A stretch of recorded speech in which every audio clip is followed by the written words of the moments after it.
Mes parents m'ont appelé en panique à 2 heures du matin. Mon frère était à l'hôpital et il exigeait 15 000 €.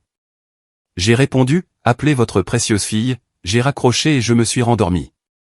L'appel du poste de police le lendemain matin. Je suis Léa Dubois, 32 ans, ingénieur en structure vivant seul à Lyon. Je suis la fille aînée, et d'aussi loin que je me souvienne, ma famille m'a traité comme leur distributeur de billets personnels. Mes parents m'ont élevé en me faisant croire que l'aîné doit tout sacrifier pour les plus jeunes, surtout pour leur précieux fils unique. J'ai payé des frais de scolarité universitaire, acheté des voitures, épongé des dettes de cartes de crédit, et j'en passe.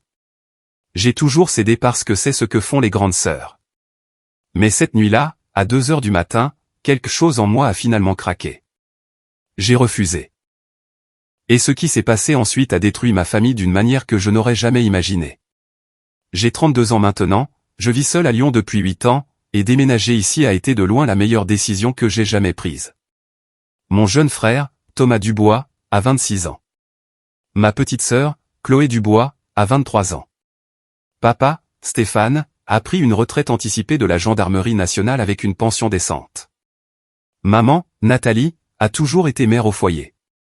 Dès la naissance de Thomas, mes parents l'ont couronné empereur incontesté de la maison, le fils unique, l'enfant chéri, celui qui ne pouvait rien faire de mal. Chloé est arrivée et est instantanément devenue la petite princesse parfaite.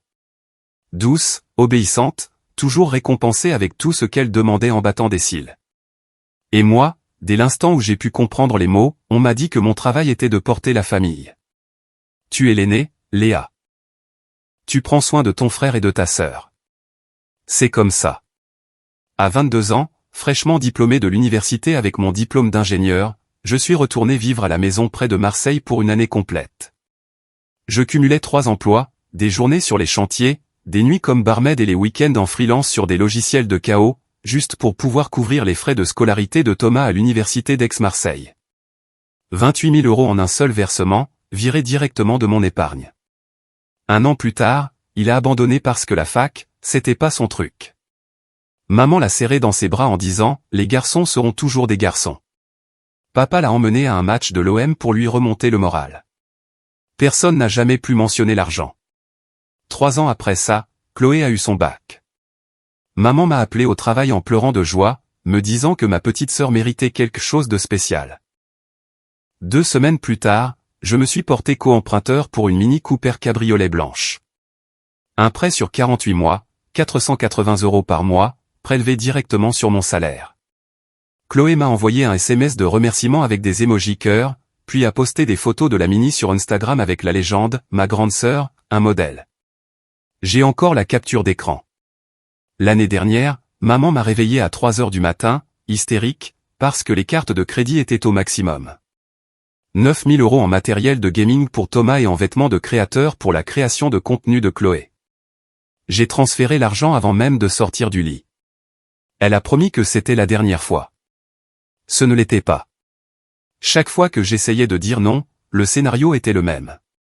Maman pleurait. Papa devenait silencieux et déçu. Thomas me traitait d'égoïste. Chloé m'ignorait pendant des semaines. Le message était limpide. Si je ne payais pas, je ne faisais pas partie de la famille. J'ai commencé à tenir un tableur juste pour tout suivre, parce qu'à un moment donné, j'avais besoin de voir les chiffres noirs sur blanc. Frais de scolarité, Mini, renflouement de cartes de crédit, demande d'argent liquide aléatoire pour des urgences. Le total dépassait les 120 000 €, chaque centime gagné de mes propres mains. Et pas une seule fois quelqu'un ne m'a dit merci sincèrement. C'était attendu. C'était mon devoir. C'était ce que font les grandes sœurs. J'y ai cru bien trop longtemps. Quand j'ai finalement déménagé à Lyon à 24 ans, je pensais que la distance ralentirait les choses. Ce ne fut pas le cas. Les demandes sont simplement passées par Lydia et PayPal. Plus rapide, plus propre, aucune conversation requise. Je disais encore oui la plupart du temps parce que la culpabilité pesait plus lourd que mon solde bancaire, jusqu'à ce que je commence à me réveiller la nuit en me demandant si je serais un jour capable d'acheter mon propre appartement, de commencer ma propre vie, ou si j'allais juste continuer à saigner de l'argent dans cette maison près de Marseille pour toujours. C'est à ce moment-là que j'ai réalisé qu'ils ne me voyaient pas comme leur fille. Ils me voyaient comme une ressource inépuisable, et les ressources finissent par s'épuiser. il y a 2 mois, Thomas a débarqué dans la conversation de groupe familial, annonçant qu'il avait besoin d'un week-end de remise à zéro à Courchevel avec son meilleur ami, Grégoire Perrin, le gars dont le père possède la moitié des centres commerciaux des Bouches-du-Rhône. Il a dit que c'était juste 4 jours, 3 nuits à l'hôtel des Cimes et que papa et maman avaient déjà payé les vols et la suite. Avant même que je puisse digérer l'information, Chloé a ajouté qu'elle les accompagnait pour créer du contenu. Elle a ajouté un emoji clin d'œil et a écrit « Ne t'inquiète pas, grande sœur. Je suis avec Grégoire, 0 coût pour le fonds familial. » J'ai appris la nouvelle comme tout le monde, à travers la story Instagram de Chloé. La voilà à l'aéroport de Marseille-Provence, posant devant le terminal privé avec un tout nouveau sac Louis Vuitton et la légende « Merci, maman et papa ». J'ai fait une capture d'écran et l'ai envoyée à maman avec un simple point d'interrogation. Elle a répondu presque instantanément « On n'a payé que pour Thomas, ma chérie. » Chloé a dit qu'elle se débrouillait et que Grégoire l'aidait. Traduction, ils ont donné 3 000 € en liquide à Thomas et ont fermé les yeux sur tout le reste. Thomas m'a envoyé un message privé le même soir. Sœurette, pour une fois, ton portefeuille peut souffler. Les parents m'ont couvert à 100%. Tu es tiré d'affaire, lol. J'ai répondu ok et j'ai laissé en vue. C'était toute notre conversation. Ils se sont envolés tous les 3 un jeudi matin. J'étais en pleine inspection d'un pont près de Saint-Étienne quand la première vague de stories a déferlé. Thomas a posté un selfie sur le tarmac avec Grégoire et Chloé, tous les 3 portant des lunettes de soleil assorties, avec la légende « Opération Courchevel commence maintenant ». Chloé a enchaîné avec une vidéo montrant l'intérieur d'un Falcon qu'apparemment quelqu'un avait affrété. La famille de Grégoire a de l'argent, bien sûr, mais pas au point d'avoir un jet privé. Je me souviens avoir pensé, qui a payé pour ça, puis avoir chassé cette pensée parce que, honnêtement, j'en avais marre de m'en soucier. Le temps qu'ils atterrissent à Chambéry et fassent les 45 minutes de route à travers la montagne jusqu'à Courchevel, le flux était incessant. Enregistrement à l'hôtel des Cimes, carte magnétique en main, entrant dans une suite de 2 chambres avec des baies vitrées donnant directement sur les pistes. Chloé a fait son installation habituelle avec sa ring light dans le miroir de la salle de bain, montrant de nouvelles tenues, encore avec les étiquettes. Thomas s'est filmé en train de jeter des jetons de 100 € sur une table de crabe comme si c'était de l'argent de Monopoly. Grégoire n'arrêtait pas de poster des boomerangs de bouteilles de champagne qui sautaient sur le balcon. J'étais assise dans mon appartement ce jeudi soir, en train de manger une pizza à emporter, quand maman a appelé juste pour prendre des nouvelles. Elle semblait euphorique.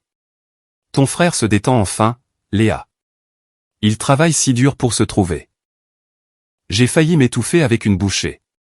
Thomas n'avait jamais gardé un emploi stable plus de 4 mois de sa vie, mais bon. Elle a continué en disant combien elle était fière qu'il vive de belles expériences et que la famille de Grégoire était si généreuse. J'ai mis l'appel en sourdine une seconde, j'ai vu une autre story de Chloé. Celle-ci depuis la piscine sur le toit du casino Barrière, tenant un verre qui coûtait plus cher que mon budget de course de la semaine, et j'ai réactivé le son. Ça a l'air sympa, ai-je dit. Maman a promis d'envoyer des photos. Vendredi matin, je me suis réveillé avec un flot de nouvelles publications. Ils avaient loué une limousine Mercedes blanche pour la journée. Il y avait des vidéos d'eux en train de boire des shots dans un restaurant branché de Courchevel 1850, puis des extraits d'un yacht privé naviguant sur le lac du Bourget. Le TikTok de Chloé est devenu viral du jour au lendemain, une tendance où elle dansait à la proue du bateau pendant que Thomas et Grégoire jetaient des billets en l'air pour un effet dramatique. Les commentaires explosaient. C'est ça la vie. Ils vivent comme des célébrités. La grande sœur doit être blindée. J'ai fixé ce dernier commentaire plus longtemps que je n'aurais dû. Le même après-midi, Thomas m'a appelé en FaceTime depuis la salle du casino. Il était déjà pompette, les joues rouges, un large sourire aux lèvres. Derrière lui, les machines à sous clignotaient et les gens applaudissaient. Regarde où on est, Léa. Section VIP, service à la bouteille, la totale. Il a tourné la caméra pour montrer Grégoire tapant dans la main d'une serveuse et Chloé prenant des selfies avec des inconnus. Les parents nous ont gâtés. Tu devrais voir ça, sœurette. C'est dément. J'ai demandé combien coûtait le service à la bouteille. Il a ri. T'inquiète pas pour ça. Le père de Grégoire a tout mis sur sa carte black. On est bien.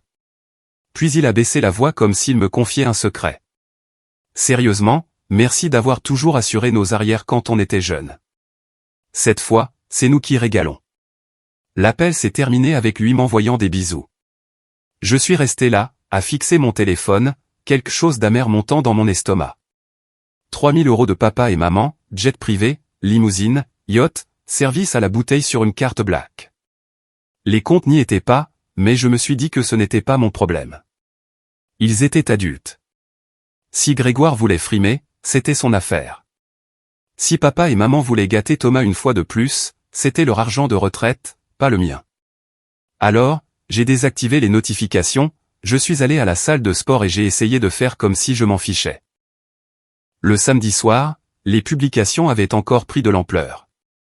Salon de poker privé, des piles de jetons plus hautes que leur verre. Chloé portait un collier en diamant que je n'avais jamais vu auparavant. Légende, petit cadeau de la veine de grand frère. Thomas se filmait en train de glisser une pile de jetons noirs sur une table de blackjack pendant que le croupier les comptait à voix haute. Grégoire criait en arrière-plan, « On est les rois de la ville ». J'ai rafraîchi une dernière fois avant de me coucher et j'ai vu que Chloé avait posté un selfie dans le miroir de la salle de bain de la suite, portant un peignoir en soie qui n'était certainement pas dans sa valise Louis Vuitton. La légende disait, « Quand ta famille croit en toi ». J'ai verrouillé mon téléphone, l'ai posé face contre table, et je me suis dit que quoi qu'il arrive ensuite, ce n'était pas ma responsabilité. Je ne savais pas à quel point j'avais tort. Dès leur arrivée, leurs réseaux sociaux se sont transformés en un véritable film de fantasmes de milliardaires. Jeudi soir, ils sont entrés dans la suite de 2 chambres à l'hôtel des Cimes comme s'ils en étaient les propriétaires. Chloé a filmé un plan panoramique de la salle de bain en marbre, du balcon privé, du bar bien approvisionné, puis a coupé sur eux 3 en train de faire sauter une bouteille de Veuve Clicquot sur le canapé. Thomas a posté une photo du dîner au restaurant étoilé local, des queues de homard de la taille de mon avant-bras. Des steaks wagyu saignants sur des assiettes à bord dorés. Des frites à la truffe dans des seaux en argent. Légende, on ne vit qu'une fois. Le vendredi a commencé avec la limousine Mercedes blanche garée devant. Ils se sont entassés à l'intérieur, portant des tenues neuves que personne n'avait encore vues. Le casino Barrière est devenu leur terrain de jeu. Thomas s'est filmé à une table de blackjack, faisant glisser des jetons de 500 € comme s'il s'agissait de pièces de monnaie, souriant droit à la caméra pendant que le croupier payait le triple. Chloé n'arrêtait pas de télécharger des selfies dans le miroir des toilettes de la zone Ailimi. Nouvelle basket Balenciaga. Nouveau sac Chanel. Nouveau clou d'oreille en diamant brillant sous les néons. Courchevel était en tendance en France à midi. Le même après-midi, ils ont loué un yacht de 15 mètres au départ d'un port sur le lac du Bourget. Des plans de drone montraient le bateau fendant les eaux émeraudes, Grégoire torse nu à la barre. Thomas arrosait la proue de champagne pendant que Chloé dansait sur le bain de soleil dans un bikini à peine visible. Un clip a atteint 2 millions de vues en 6 heures. Les commentaires affluaient, objectif, l'énergie du meilleur ami riche, qui finance tout ça? Je les ai lus tous un par un. À la tombée de la nuit, ils étaient au cœur de la salle des gros joueurs du casino. Grégoire a posté une photo de la table délimitée par un cordon de velours, 8 bouteilles de Dom Pérignon dans des seaux à glace, des feux de Bengale jaillissant du sommet, eux 3 entourés de serveuses en paillettes. Il a identifié mon frère et ma sœur et a ajouté la légende, la famille qui joue ensemble reste ensemble. Mon estomac s'est noué. Maman ne leur avait donné que 3000 €. Tout le reste sur cette table coûtait plus que ce que la plupart des gens gagnent en un mois. Je continuais à rafraîchir comme une droguée. Une autre story. Thomas tenant une pile de jetons violets de 500 €, les embrassant pour la caméra. Une autre, Chloé essayant un bracelet Love de Cartier dans la boutique de l'hôtel, demandant à ses abonnés, or rose ou or jaune? Le prix s'est affiché à l'écran. 42 000 €. Elle a ajouté un sondage. 89% ont voté pour l'or rose. Samedi matin, ils continuaient sur leur lancée.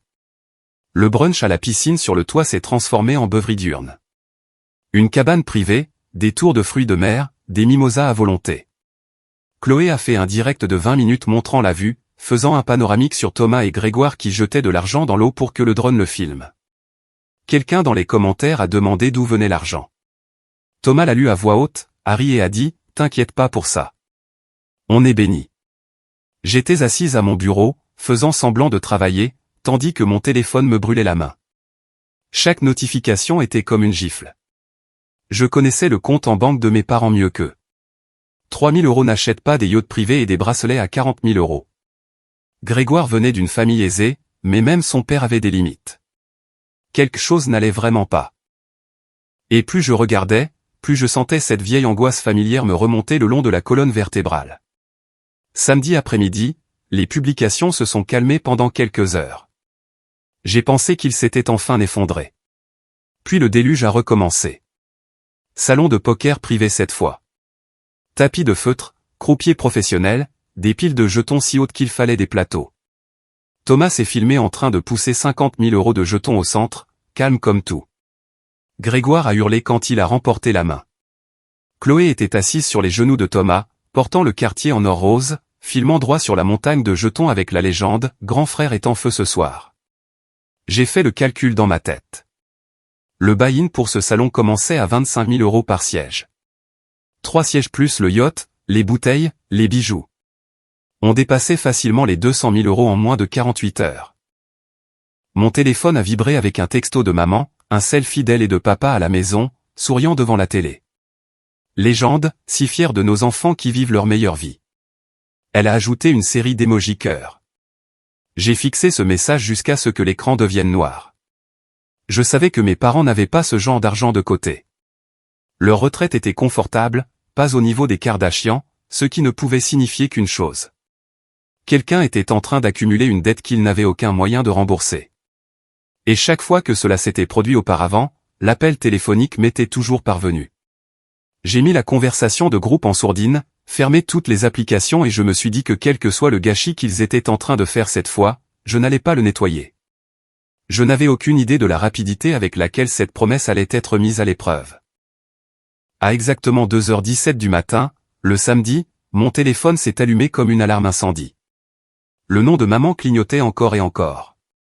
J'ai su à la seconde où je l'ai vu que le fantasme de Courchevel avait explosé. J'ai répondu au 5e appel. Léa. Oh mon Dieu, Léa. Maman hyperventilait entre les sanglots. Thomas est aux urgences. Ils l'ont battu. La sécurité du casino Barrière lui a cassé les côtes. Il hurle de douleur. Papa lui a arraché le téléphone des mains. Sa voix était brisée par la panique pure. Ton frère a perdu le contrôle aux tables. La sécurité du casino l'a maîtrisé violemment. 3 côtes cassées, possible poumon perforé. Il est aux urgences de l'hôpital de Moutier en ce moment. Ils retiennent sa carte d'identité parce qu'il a signé des reconnaissances de dette pour 5 000 € qu'il ne peut pas couvrir. L'hôpital refuse de lui donner les bons analgésiques tant que quelqu'un ne paie pas en espèces à l'avance. Il te supplie, Léa. Il te supplie littéralement. Maman a repris le téléphone en gémissant. J'ai atteint toutes les limites de virement que j'ai. Je ne peux plus envoyer un centime avant demain matin. Fais un virement. Un Lydia. Un Apple Pay. N'importe quoi. Je te rembourserai lundi. Je le jure sur ma vie. Je me suis assise dans le noir, la pièce complètement silencieuse à l'exception de leur hystérie au haut-parleur. Mon pouce emballait, mais ma voix est sortie plate et stable. Pourquoi est-ce que vous deux ne pouvez pas payer? Silence de mort. Puis maman a éclaté en nouveaux sanglots. On est complètement fauché, ma chérie. On lui a donné tout ce qu'on avait pour le voyage et plus encore. On pensait qu'il s'amusait juste. Tu as toujours été la plus forte. Je l'ai coupé avec 6 mots que je n'avais jamais prononcés auparavant. Appelez votre petite princesse parfaite. Puis j'ai mis fin à l'appel, j'ai arraché le chargeur du mur si fort que la prise a éraflé la peinture, j'ai éteint complètement le téléphone et je me suis recouché contre l'oreiller. Mon cœur battait encore la chamade, mais quelque chose en moi était devenu parfaitement immobile. Pas de culpabilité, pas de doute, pas de larmes, juste une rupture froide et nette. Je me suis retourné et j'ai dormi plus profondément que je ne l'avais fait depuis des années. Je me suis réveillé à 8h30 avec le soleil qui inondait le parquet. Pendant un instant, j'ai tout oublié. Puis je me suis souvenu et je me suis senti légère, plus légère que je ne l'avais été depuis mon enfance. J'ai laissé le téléphone éteint sur le sol. J'ai fait du café à la cafetière à piston, j'ai pris une douche de 40 minutes, j'ai fait une lessive, j'ai arrosé les plantes sur mon balcon, j'ai mangé un yaourt avec du granola en lisant un livre. Des choses normales pour un samedi. Je n'ai branché le téléphone que vers 10h. À la seconde où il a démarré, le chaos a explosé. 61 appels manqués, 147 messages textes. Des messages vocaux empilés sur 3 écrans. Les textos de maman ont commencé par des supplications puis sont devenus virulents en quelques minutes. Il vomit du sang. Il l'emmène d'urgence en chirurgie. Le médecin a dit qu'1 heure de plus sans les analgésiques puissants et il pourrait entrer en état de choc.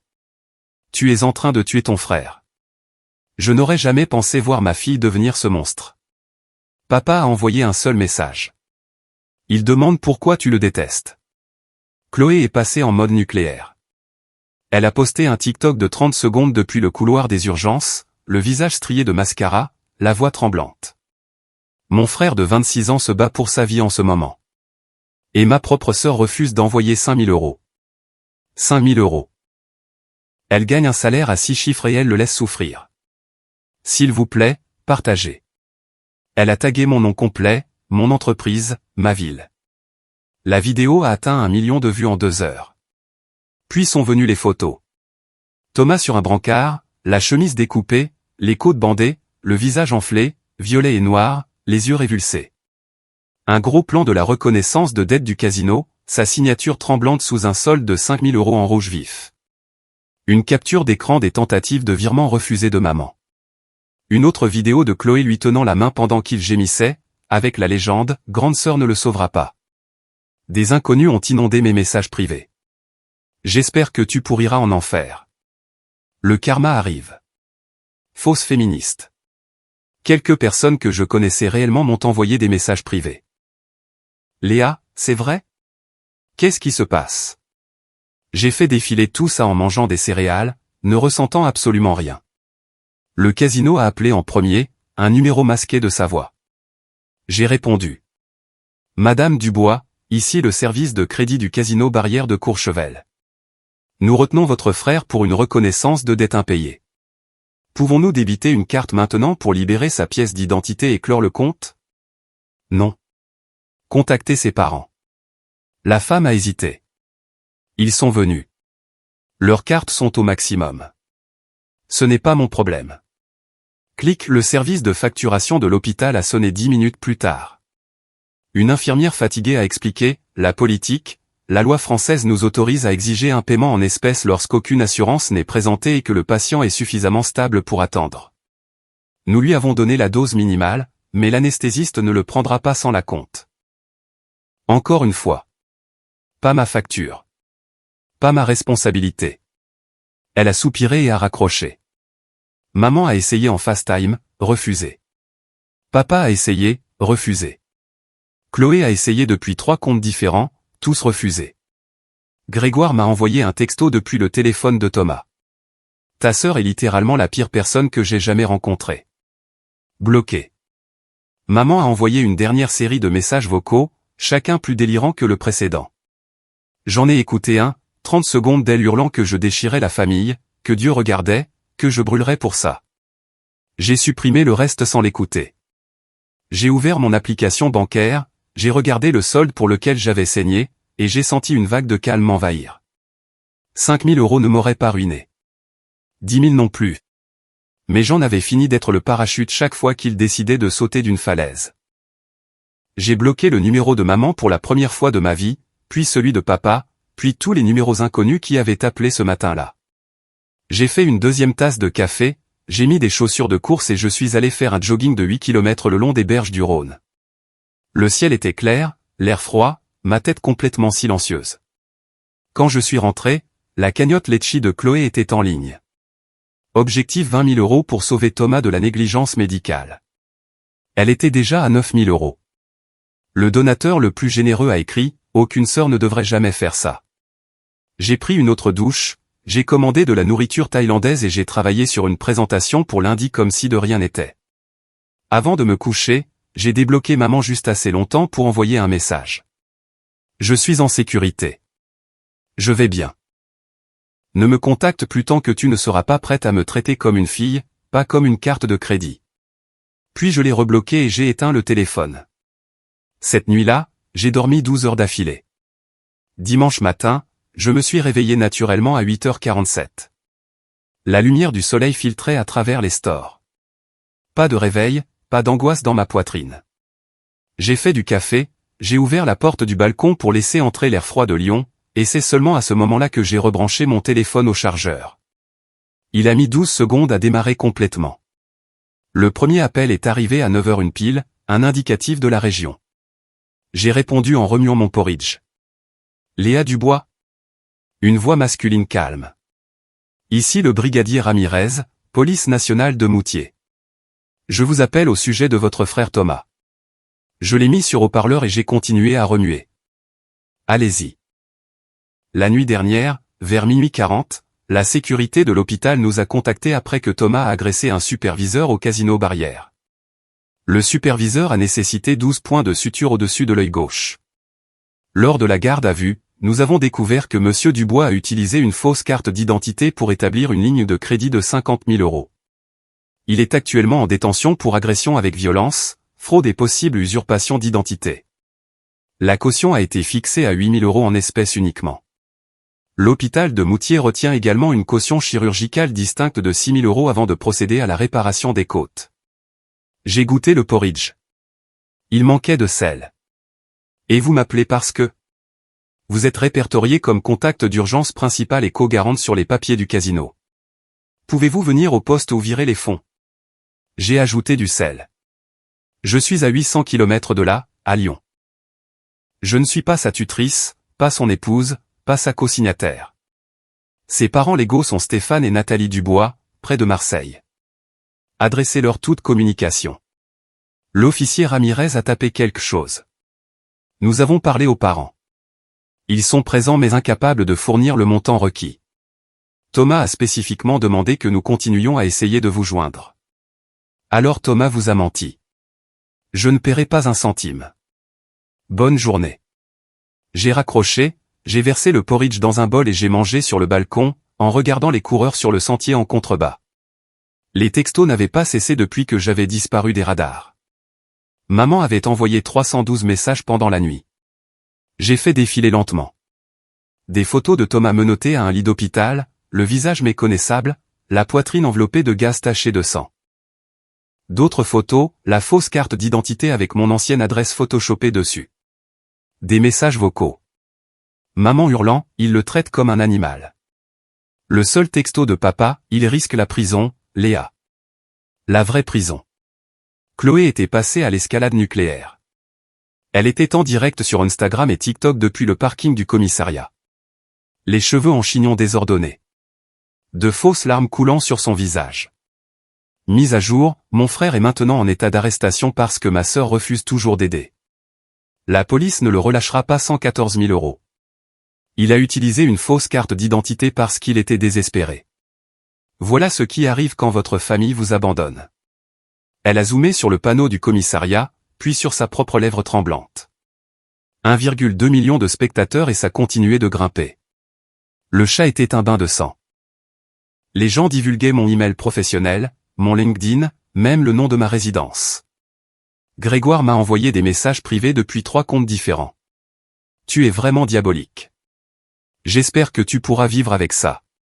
Le karma, ça existe. J'ai bloqué chacun d'entre eux. L'assistante sociale de l'hôpital a appelé ensuite. Voix douce, empathie de professionnel. Madame Dubois, nous sommes tenus par la loi de percevoir le paiement avant les procédures non vitales. L'équipe orthopédique ne peut pas poser de plaque sur les côtes tant que la caution n'est pas réglée. Vos parents sont dans le hall en train de négocier, mais leur crédit est gelé. J'ai essuyé le porridge du comptoir. Je suis désolé qu'ils passent une mauvaise journée. C'est entre vous et eux. Elle a hésité. Votre frère vous demande par votre nom. Il demande beaucoup de choses. Clique maman a essayé en FaceTime depuis les toilettes du commissariat. J'ai laissé sonner. Papa a essayé depuis le hall. J'ai laissé sonner. Chloé a essayé depuis le téléphone de l'hôpital de Thomas. J'ai laissé sonner. Puis maman a envoyé le plus long message vocal que j'ai jamais reçu. 2 minutes et 14 secondes de crise de nerfs purs. Je l'ai écouté sur haut-parleur en faisant la vaisselle. Il a utilisé ton ancienne adresse parce qu'il a dit que tu l'avais toujours renflouée avant. L'inspecteur nous a dit que cela pourrait être 5 à 10 ans s'il est condamné.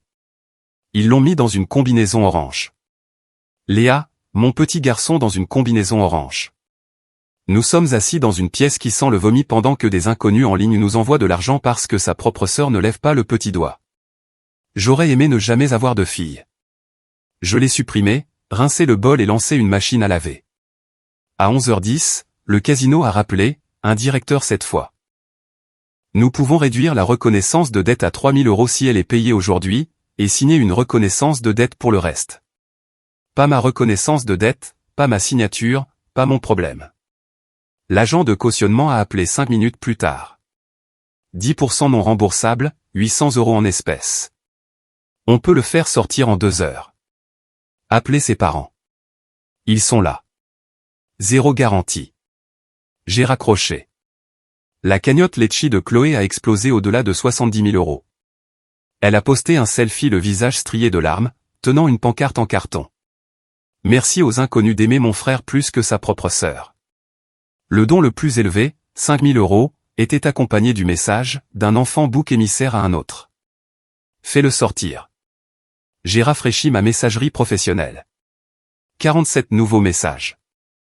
Objet, honte à vous, j'espère que vous êtes fiers, nous savons où vous travaillez. Mon patron en avait transféré un avec un simple point d'interrogation. J'ai tapé une réponse calme.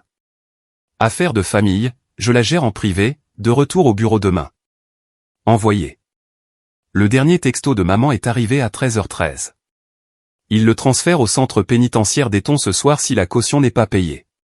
Plus de lit d'hôpital, un sol en béton. Tu as gagné. J'ai fixé le message pendant 1 minute entière, attendant que la vieille culpabilité monte. Rien n'est venu, juste le calme. J'ai bloqué le numéro, définitivement, j'ai ouvert mon ordinateur portable et j'ai passé le reste de la journée à terminer la présentation sur le pont qui me ferait probablement devenir la plus jeune ingénieure senior de l'entreprise. À 18h, j'ai cuisiné du saumon, regardé un film en streaming et je suis allé me coucher avec toutes les notifications en silencieux. Pour la première fois en 32 ans, personne sur Terre n'attendait un seul euro de moi. Ce même dimanche après-midi, mon téléphone a sonné d'un numéro inconnu de la région marseillaise. J'ai failli le laisser aller sur la messagerie vocale, mais quelque chose m'a dit de répondre. Léa. La voix de papa était rauque, comme s'il avait fumé cigarette sur cigarette depuis l'aube. Il appelait depuis l'aéroport de Marseille-Provence, porte C7, attendant le dernier vol de retour. Il n'a pas perdu de temps avec les salutations. Thomas joue depuis 3 ans sans s'arrêter. Il s'est mis à tousser violemment. Pas seulement les week-ends, chaque semaine. En ligne au début, puis en conduisant vers tous les casinos à moins de 200 km. Il a affaire à des bookmakers, des applications de prêt, des lignes de crédit de casino, 92 000 € au total. On l'a découvert trop tard. Je suis resté debout près de mon évier de cuisine, rinçant un verre, en écoutant. La première fois qu'il a avoué, c'était il y a 18 mois, il devait 30 000 €. Ta mère et moi avons fait une hypothèque inversée sur la maison près de Marseille pour couvrir ça. On s'est dit que c'était une seule fois. Il a juré qu'il arrêterait. Une autre tout. Je pouvais entendre les annonces de l'aéroport en arrière-plan. Il y a 4 mois, c'est arrivé de nouveau. 55 000 € cette fois. On a refinancé, tout mis au maximum. La banque a envoyé le dernier avertissement de saisie la semaine dernière. 60 jours et la maison est partie si on ne paie pas tout. On pensait qu'un dernier gros coup à Courchevel arrangerait tout. C'est pour ça qu'on lui a donné les 3 000 €. Il a dit qu'il avait un système. Il a fait une pause, respirant lourdement. Il a tout perdu en 6 heures. Puis il a commencé à signer des reconnaissances de dette avec de fausses identités. C'est comme ça que ça a dégénéré ce week-end. J'ai posé le verre. Et tu me dis ça? Pourquoi? Parce qu'on n'a plus de solution, Léa. La maison, les voitures, les bijoux de maman. Tout est parti ou engagé. Le seul actif qu'il nous reste, c'est toi. Si tu prends un prêt personnel de 100 000 €, on peut payer la banque. Mettre Thomas dans un vrai centre de désintoxication en Suisse. Garder un toit sur nos têtes une dernière fois. Il pleure dans une cellule de prison, promettant qu'il va changer. Il signera tous les papiers que tu veux. Je suis allé sur le balcon, j'ai fait glisser la porte, j'ai laissé l'air froid me frapper le visage. Alors, laisse-moi être sûr de bien comprendre, dis-je doucement. Vous avez hypothéqué la maison familiale 2 fois pour couvrir ses dettes de jeu. Vous saviez qu'il était malade et vous lui avez quand même donné de l'argent pour un dernier coup. Et maintenant que tout s'est effondré, vous voulez que j'emprunte une somme à 6 chiffres pour vous sauver des conséquences que vous avez créées. La voix de papa s'est brisée. C'est notre seul fils. J'ai regardé l'horizon de Lyon, les montagnes se découpant sur le bleu. C'est ça le problème, papa. Vous avez toujours eu un seul fils et 2 filles qui n'ont jamais compté. Le silence s'est étiré si longtemps que j'ai cru que l'appel avait été coupé. Puis il a murmuré, « S'il te plaît, Léa, je t'en supplie. Je suis à genoux dans cet aéroport. » J'ai fermé les yeux. Tu m'as appris toute ma vie que la famille passe avant tout. Que l'aîné devait porter tout le monde. Tu as fait cette règle. J'ai vécu selon elle pendant 32 ans. Et à la seconde où j'arrête, je suis la méchante. Il s'est mis à pleurer, des sanglots l'ayant étouffé. Je suis désolé, a-t-il dit d'une voix rauque. Je sais qu'on a échoué avec toi. Je sais qu'on l'a mis en premier à chaque fois. Mais si tu n'aides pas, on perd tout. Thomas va en prison. Ta mère et moi, on est à la rue à 60 ans. C'est ça que tu veux? J'ai regardé un faucon tournoyer au-dessus de la ville. Non, dis-je, ce n'est pas ce que je veux. Mais c'est ce que vous avez construit, et j'ai fini de payer pour ça. Léa, je ne suis pas une banque, papa. Je suis ta fille et tu as perdu le droit de me demander quoi que ce soit le jour où tu as choisi son addiction plutôt que mon avenir. Encore et encore et encore. Il pleurait ouvertement maintenant. Tu vas vraiment laisser ton frère pourrir en prison? Il a 26 ans. Il a fait des choix d'adulte. Laisse-le faire face aux conséquences d'adulte. S'il te plaît. Au revoir, papa. J'ai mis fin à l'appel. Pendant 1 minute entière, je suis resté là, le téléphone toujours à la main, attendant la vague familière de culpabilité. La boule au ventre, l'envie d'appeler, de revenir en arrière et de tout arranger. Elle n'est jamais venue. J'ai bloqué le numéro. Puis j'ai ouvert mon ordinateur portable et j'ai fait quelque chose que j'aurais dû faire des années auparavant. J'ai fait un rapport de crédit complet sur moi-même et mes parents.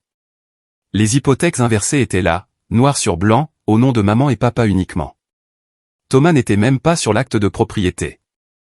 Mon nom n'apparaissait nulle part. Légalement, la maison n'était pas mon problème. Ne l'avait jamais été. J'ai fermé l'ordinateur portable, je me suis versé un verre de vin, bien qu'il ne soit que 15 heures, et je me suis assise sur le canapé. Le silence dans mon appartement semblait tout nouveau. Plus de téléphone qui vibre. Plus de textos frénétiques. Plus de poids sur ma poitrine. Juste moi, mon espace, ma vie. J'ai pensé à la petite fille qui cachait ses bulletins dans son sac à dos parce que ses excellentes notes n'étaient toujours pas aussi importantes que l'entraînement de foot de Thomas. L'adolescente qui cumulait 3 emplois pour que son frère puisse poursuivre des rêves qu'il abandonnerait en 1 semaine. La femme qui a retardé l'achat d'une maison, la fondation d'une famille, la prise de vacances parce que chaque euro supplémentaire devait descendre vers le sud sur la 7 pour maintenir l'enfant chéri à flot. Tout cela s'est terminé par un appel téléphonique. Je n'ai ressenti aucun triomphe. Je n'ai ressenti aucune vengeance. Je me suis senti libre. Ce fut la dernière fois que j'ai parlé à mon père. Le harcèlement a duré exactement 7 jours. Des textos de numéros jetables, des emails d'adresses fausses. Des lettres manuscrites glissées sous la porte de mon appartement. Tante Linda a appelé de la Côte d'Azur en pleurant, disant que maman avait fait une dépression nerveuse et que c'était de ma faute. Le cousin Marc m'a appelé en FaceTime depuis le téléphone de maman, tenant la caméra pour que je puisse la voir recroquevillée sur le canapé, serrant une de mes vieilles photos de bébé. Chloé postait des mises à jour quotidiennes sur TikTok, jour 400 maisons parce que ma sœur ne veut pas aider. La cagnotte Litchi s'est clôturée à 112 000 euros, chaque euro donné par des inconnus qui croyaient que j'étais le monstre. Le mercredi matin, le service d'enregistrement du département des Bouches-du-Rhône a publié l'avis. La maison à 2 étages dans une rue de Marignane était officiellement saisie et scellée. Un voisin m'a envoyé une photo de l'avis d'expulsion jaune sur la porte d'entrée. Maman et papa avaient 30 minutes pour emporter ce qu'ils pouvaient porter.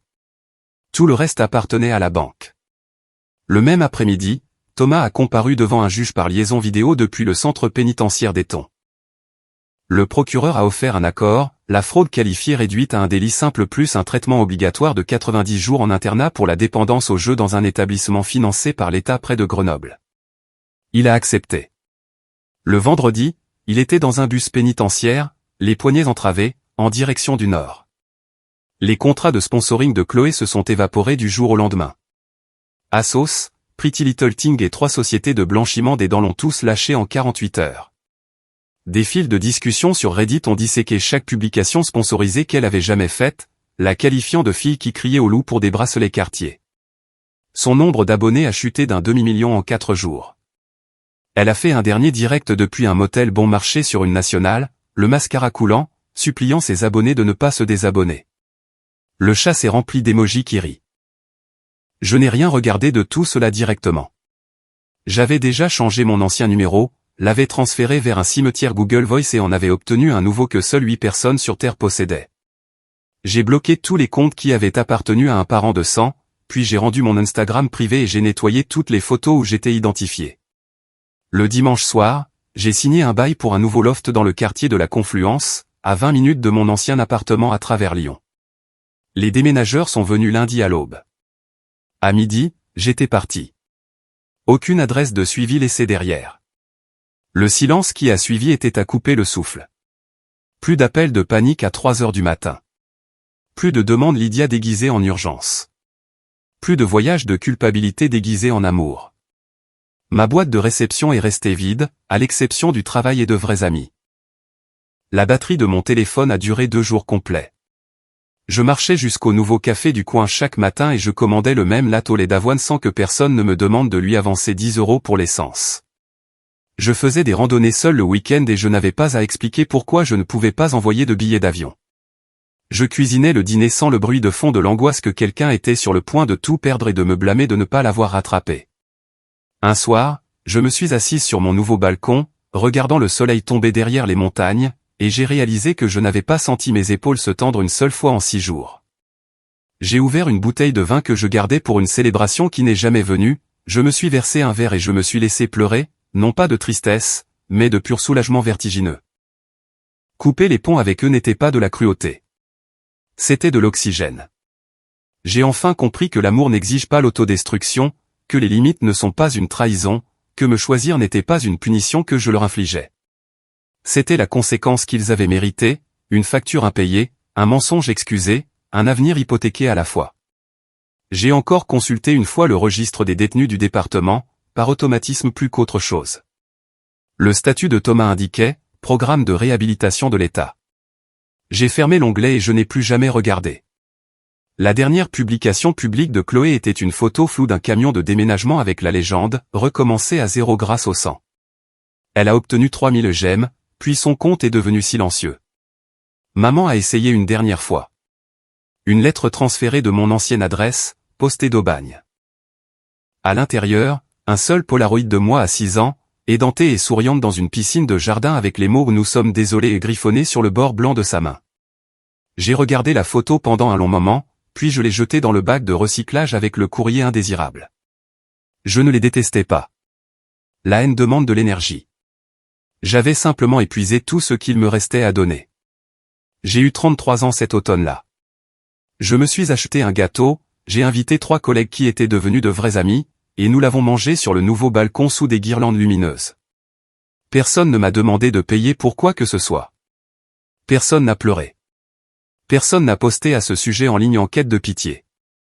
Juste des rires, des miettes de Red Velvet, et un ciel plein d'étoiles qui, enfin, me semblaient appartenir. J'ai dormi les fenêtres ouvertes et je me suis réveillé au son des oiseaux au lieu de la culpabilité. Pour la première fois de toute ma vie, la seule personne que j'avais à porter était moi-même.